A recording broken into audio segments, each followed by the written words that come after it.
Hello, everyone. Welcome back to our channel where we dive deep into the wisdom of the world's best books to help you transform your thinking and your life. Today, we're exploring a profound yet less discussed masterpiece, How to Own Your Own Mind by Napoleon Hill. Imagine possessing the power to direct your thoughts in such a way that they consistently lead to success and fulfillment. Intriguing, right? That's exactly what Napoleon Hill promises to teach us. This book goes beyond mere thinking. It's about strategically organizing and controlling your thoughts to achieve your dreams. Stay with me until the end of this audio, as you're not only going to uncover the philosophical underpinnings, but also actionable strategies that Hill provides for personal and professional excellence. Whether you're new to Hill's teachings or a seasoned follower, the insights from this summary can profoundly shift how you approach your goals. Do phrases like "your mind can control any situation" and "think positive" irritate you? While they carry logic, how positive do you really think you are? How can you use your mind to overcome difficulties? If you're honest with yourself, you'll recognize that sometimes your mind can be your biggest adversary. You try to achieve your desires, but often you fail. Many aspire to live with a better mindset, yet it remains elusive, leading to a cycle of fear and failure. But don't worry, this summary will guide you through a mind transformation. You'll learn the critical importance of thoughtful action, how to train your mind to seize opportunity, and most importantly, discover your true purpose and the path to achieve it. So, are you ready to take control of your mind? Creative vision. Creative vision is not something people often talk about in their daily conversations. Some might think that this term fits more into the fields of art and literature. But for the philanthropist and industrialist Andrew Carnegie, creative vision is something everyone should master. According to Andy, creative vision means the ability to recognize opportunities and take action on them. An important element of creative vision is imagination. Andrew further explains that imagination comes in two forms: synthetic and creative. Synthetic imagination involves combining ideas and principles to form an original idea. However, in today's time, nothing is completely authentic. Almost everyone has some idea, so synthetic imagination means rearranging old ideas to create something new. A prime example of someone who used synthetic imagination is Thomas Edison. He used two existing principles to invent the incandescent electric lamp, commonly known as the bulb. These were the principles of energy and the electric lamp, which were already in use during Edison's time. However, electric lamps did not last long. The light came on because it had pieces of wire connected to electric energy, producing a white glow. Electricity would burn out the lamp's metal quickly, so Edison thought of using charcoal, which could burn for hours with electric energy. This original idea from two old ideas was used by Edison for many years. Another type of imagination is creative imagination. This happens when a person creates a new idea. The artists and writers you admire use their creative imagination. They don't know where these ideas and visions come from, but they come. Back to Edison, where did the brilliant idea of using charcoal and lamps come from? In many interviews, Edison said that he just had an idea and took action on it. The same applies to the artists you like so much. Often they don't know where their lyrics, tunes, or plots come from. That's the specialty of creative imagination. Creative vision requires your imagination. In other words, you should start developing your synthetic and creative imagination for what you need. While developing your imagination, you need to remember a few things. First is the definite of purpose principle, which means being clear about your purpose. The thought of financial benefit can stimulate imagination. As trivial as it may sound, money makes life somewhat easier and brings its own popularity. Second is the mastermind principle. This occurs when a group sits at a table to find ways to improve a product or come up with a good business idea. It's a good way to use imagination because everyone has the same purpose in mind. Third is the going the extra mile principle. Suppose a woman does what she loves, like Anna, who loves animal rescue. She loves animals so much that she wants to find more ways to spend time with them. Anna's passion for animals stimulates her synthetic and creative imagination. Fourth is the applied faith principle. Whatever you believe in, your faith can be a great source of imagination. History is full of famous people who achieved what they wanted because of their faith. Fifth is the organized individual endeavor principle. This is a direct approach to stimulate imagination for creating something, an example being Thomas Edison's invention of the incandescent electric lamp. Organized thought. Have you ever thought about your thoughts? Have you noticed how you think? Like most people, you probably haven't. If you want to achieve what you desire, it is essential to know how you think. So you need to organize your thoughts. This can be done in two ways: through inductive or deductive reasoning. Inductive reasoning is when your thoughts are based on accepting unknown facts. For example, when the sky is overcast and it looks dark, you take an umbrella when you go out. This is inductive reasoning. Deductive reasoning means your thoughts are based on known facts. For instance, Peter is called a bachelor because he is unmarried. This reasoning does not tolerate opinions. Opinions cannot be trusted and can be dangerous. Why? Because opinions are biased and often lack knowledge or information. Therefore, to organize your thoughts accurately, you should not listen to others' opinions. It is often difficult to differentiate between fact and opinion. Here are some things the author of this book, Napoleon, wants people to know about opinions. Opinions can only be trusted when they are based on facts. Renee is among those who always have an opinion on everything. In every conversation, she makes sure to voice her thoughts, always ensuring they are based on facts. Opinions are considered free advice. Sometimes in certain situations or problems, we should listen to our friends and family. When Diana has to make a big life decision, she always listens to her partner, her best friend, and her parents. However, she makes sure to scrutinize their advice rather than blindly trusting it. We should periodically double-check our sources of information. This keeps your mind alert and sharp. Brandon likes to keep up with world news. He always makes sure to read the daily news. Various media outlets provide him with the information he needs. However, Brandon does not blindly believe everything he reads. Instead, he does his research and ensures that the media outlet or report he is reading is authentic and well-known. Moreover, Brandon is aware that different news reports might have different opinions on the same issue. Therefore, he ensures he reads only unbiased reporters and journalists. Being selective about the information he takes helps Brandon think correctly. Question everything. Keep gathering more information until you are convinced that something is based on fact. Organized thinking takes time, and most importantly, controlled habits. Until you make it a controlled habit, you cannot think in an organized way. Think of your mind as a camera that has lots of information stored. If you do not know what to focus on, your mind will keep capturing everything. In other words, your brain will keep adding useless information from around the world, including useless propaganda, gossip, and trivial matters. A controlled habit will help your camera stay focused. It will be able to zoom in on a rare bird among thousands of trees. That is, you can focus and store only the important and useful information in your brain. When it comes to controlled habits, where will you start? You do this through the definiteness of purpose. For example, suppose you want to be healthy and fit. You complain about how much weight you have gained. Then you decide to become more aware of your health. However, your desire to be fit and healthy is just a desire. You are still eating unhealthy foods. You are not following a healthy lifestyle. You haven't made any changes to your environment. Controlled habits require willpower. You need to be aware and make an effort to reach your goals. Suppose you want to improve your organized thinking, but this can only happen through repetition. You no longer easily believe everything. You research the things you want to know more about. The example above is more of physical repetition. Although it is effective, you should also do mental repetition. A good example would be affirmation. Emile Caillou, a psychologist and pharmacist, strongly believed in the power of thought habits or affirmations. His followers call his mantra the health and success formula.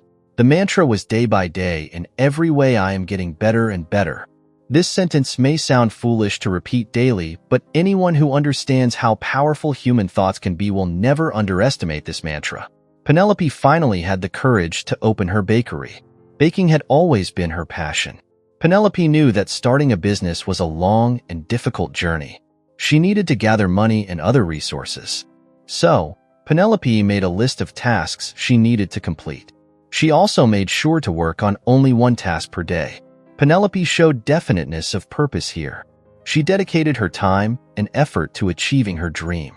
Because she will always be working on her list, she also showed physical repetition here. In addition, Penelope kept practicing her daily affirmations. She kept telling herself that she was capable and would soon open her bakery. She also reminded herself that good things take time, so she should be patient. Penelope's affirmations kept her motivated throughout the journey. Whenever she felt discouraged or frustrated, her habit of affirmations gave her energy. Also, do not underestimate the law of attraction. Whatever energy you give to the world will return to you. If you habitually look on the bright side, positive things will start happening to you. And the same can be said for the negative.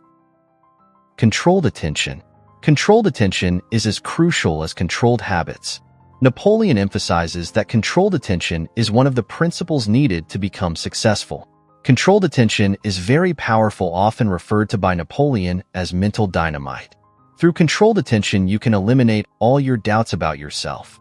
But how can we achieve controlled attention? For this, you need 5 factors: definiteness of purpose, self-discipline, controlled attention, autosuggestion, and the power of will. Let's take the example of a man who needs money to define these factors. Harold desperately needs money to pay his rent at the end of the month. Of course, like most people, Harold could just stress about the money without doing anything. However, Harold could also use these 5 factors to make some money. Showing a definiteness of purpose, Harold decides he will gather the money to pay his rent. This intent keeps him alert about where he should spend his time and energy rather than scrolling on his phone for hours. Next is bringing in self-discipline by controlling his emotions. Harold does not fear that he will fail to arrange the money. He does not let his doubts and despair take over him. While it is hard to earn money quickly, Harold knows that if he lets fear win, it would not be good for him. His fear would force him to give up. The other factors are brought together by the next factor, which is controlled attention. Harold spends most of his time and concentration on making money, which is what controlled attention means. Next is autosuggestion. Autosuggestion is when Harold starts brainstorming. He starts looking for ways to make money. Since he was good at fixing things, Harold could ask around his neighborhood if anyone needed something repaired, or perhaps he could tutor their children in math as he was good at it. Autosuggestion is a way for the mind to tell you that you can approach a situation in 1,000 ways. The final factor is willpower. No matter how bad the situation seems, there must be some way out of the problem. Your firm intent and persistence are driven by your willpower.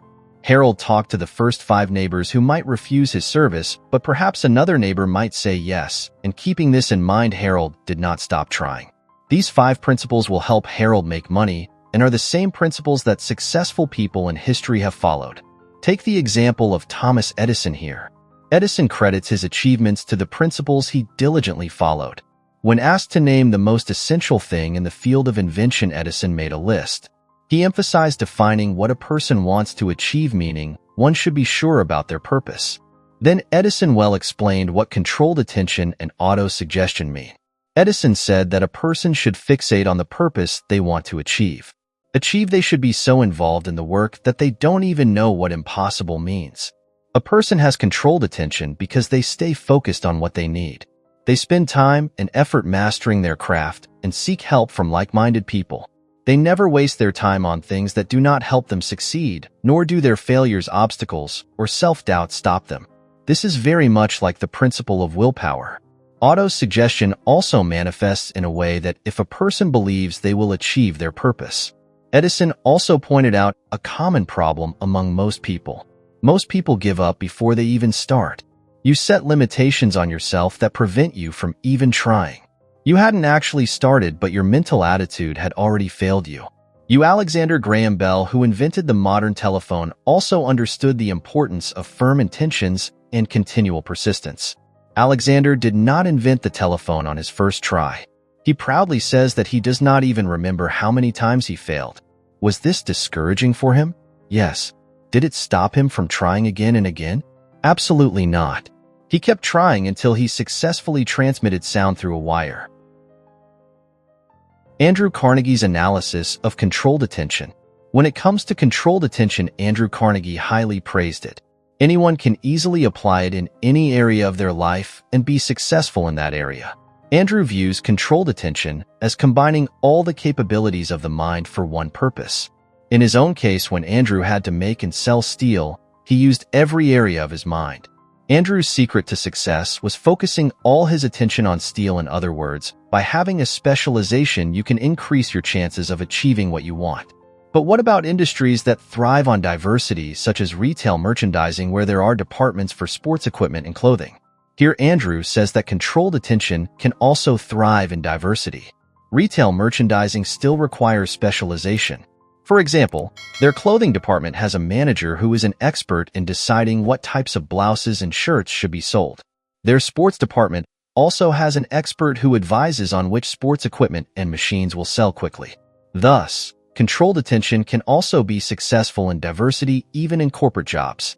You can achieve controlled attention where there are departments, managers, and rank-and-file employees for a specific area of the company. A human resources manager never takes on the responsibilities of the chief financial officer. The same thing can be said for its employees. An employee from the accounting department does not handle tasks from the sales department. If you are unable to decide which field you should specialize in, there is no need to worry. Andrew advises that we should carefully decide where to invest our time and effort. If you have an idea of what your major purpose in life is, this will also help you. It can lead you in the right direction. For example, Claire is currently a college student. She is still deciding in what she should specialize. Although she is studying communications, she does not like to choose a career related to her major. Claire is completing her education. She has also explored some other career options that she might pursue. By the time she completed her education, Claire had understood what she wanted to become. Ultimately, she decided it would not be related to her major. Then she decided to choose medicine. Claire realized that she wanted to help people in need. She found that she could help the most by becoming a doctor. Of course, her college degree was not wasted. It helped her become an even more effective physician because she could communicate more clearly with her patients. Andrew does not think that not having a specialization is a waste. This time can be used to improve soft skills such as communicating effectively, working in a team, and becoming self-disciplined. Changing your specialization is also not wrong if you need to do so. Yes, you spent many years doing well and staying focused in a specific area, but your passion and desires can change. Yes, starting anew in a new career might feel like you have wasted your time up until now, but a greater waste of time would be if you do not do what you have always wanted to do. Conclusion. First, you learned about creative vision. Creative vision is defined as the ability to recognize opportunities and take action on them. You cannot have creative vision without using your imagination. Imagination comes in two types: synthetic and creative. Synthetic imagination creates an original idea by combining old ideas and principles, while creative imagination occurs when someone comes up with a completely new idea. You can use 5 principles to stimulate your imagination. These are definiteness of purpose, the mastermind going the extra mile, applied faith, and organized individual endeavor. Second, you learn how to practice organized thinking. Organized thoughts do not listen to opinions. If an organized mind hears an opinion, it fully analyzes it. You can achieve organized thought only through controlled habits. Controlled habits mean consciously striving to achieve what you need. This is done through physical and mental repetition. Third, you understood controlled attention. Controlled attention is as important as organized thought. There are 5 factors to controlled attention: definiteness of purpose, self-discipline, controlled attention, auto-suggestion, and willpower. Fourth, you learn that controlled attention applies to every area of life, especially in careers. Specialization can increase your chances of success. It helps you focus all your time, attention, and energy in one field or industry. The more you know about a specific field or industry, the more likely you are to succeed. No one can stop you from achieving what you want. Ignore the fears and doubts in your mind and plan to achieve your dreams. What is the real purpose of your existence on this earth? Once you find out, your mind, body, and soul will fully commit to achieving it. Trust in yourself. You can defiantly do it. And that, my friends, marks the end of our journey through How to Own Your Own Mind by Napoleon Hill. I hope you found the insights we explored today as transformative as I did. Hill's principles aren't just theories, they are tools that, if applied diligently, can dramatically change the way we perceive and interact with our world, propelling us towards true success. If this summary sparked your interest, I highly encourage you to get a copy of the book. There's so much more depth inside that can help you refine and apply these principles in your life. Don't forget to like this video if you enjoyed today's content and share it with someone who could benefit from these powerful ideas. Your support inspires me to continue uncovering the wisdom hidden in the pages of the world's most impactful books. Lastly, if you haven't already, please subscribe and hit the bell icon to stay updated with our latest uploads. Here at Audiobook Recap, we're on a mission to bring you the knowledge that not only informs but transforms. I'd love to hear your thoughts on this book and how you plan to implement what you've learned. Drop a comment below and let's keep the conversation going. Thank you for listening, and remember, the power to change your mind is the power to change your life. Until next time, keep reading, keep growing, and keep owning your own mind.